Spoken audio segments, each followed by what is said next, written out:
Hello friends, வணக்கம். இது pumpkin to chicken Stella special. இன்றைக்கி எனக்கு தெரிஞ்ச சமையலில் வெள்ளரிக்காவை வச்சு ஒரு குழம்பு தான் செய்ய போகிறேன். வெள்ளரிக்காய் ரொம்பவே ஹெல்த்தி, எல்லாருக்குமே தெரியும். இதை வச்சு பச்சடி மாதிரி கிடையாது, இதில் தயிர் சேராது. தயிர் சேராமல், அதாவது தயிர் பிடிக்காதவங்க கூட இதை சாப்பிட்டுக்கலாம். ரொம்பவே டேஸ்டியாக இருக்கும். இந்த குழம்பு நீங்கள் சாதத்துக்கு வச்சு சாப்பிட்டிங்கன்னா ரொம்பவே டேஸ்டியாக இருக்கும். நீங்களும் உங்கள் வீட்டில் இதை செஞ்சு பார்த்துட்டு எனக்கு கமெண்டில் சொல்லணும்.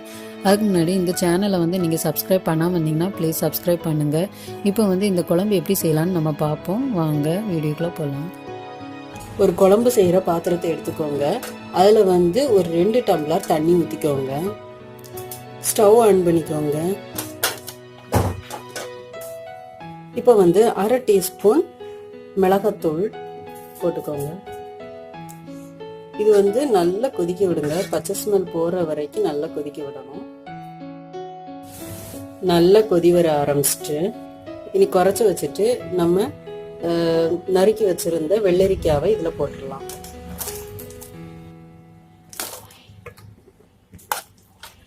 இனி இத மூடி வச்சிடலாம்.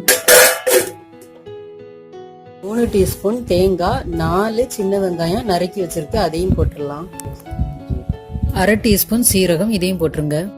இதை நல்லா அரைச்சு எடுத்துருங்க. மிக்சி ஜாரில் நல்லா தண்ணி ஊற்றி நல்லா அரைச்சாச்சு. இது ஒரு 5 நிமிஷம் ஆயிடுச்சு. திறந்து பார்த்துடலாம்.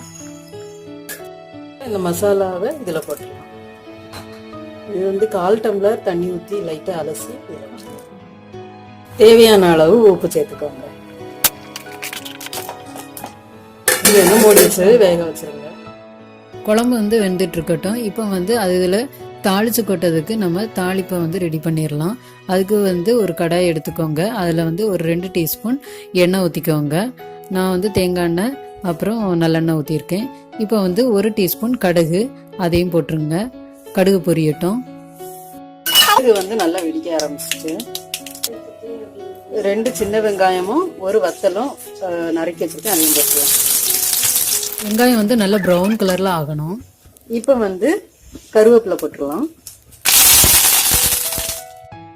7 நிமிஷம் கழிச்சு நம்ம திறந்து பார்த்துடலாம். இப்போ தாளிச்சதை அதில் கொட்டிடுங்க. கொட்டிட்டு ஒரு வாட்டி கிண்டி பார்த்துருங்க. இப்போ நல்லா வெந்திருக்குது. அவ்வளவுதான்.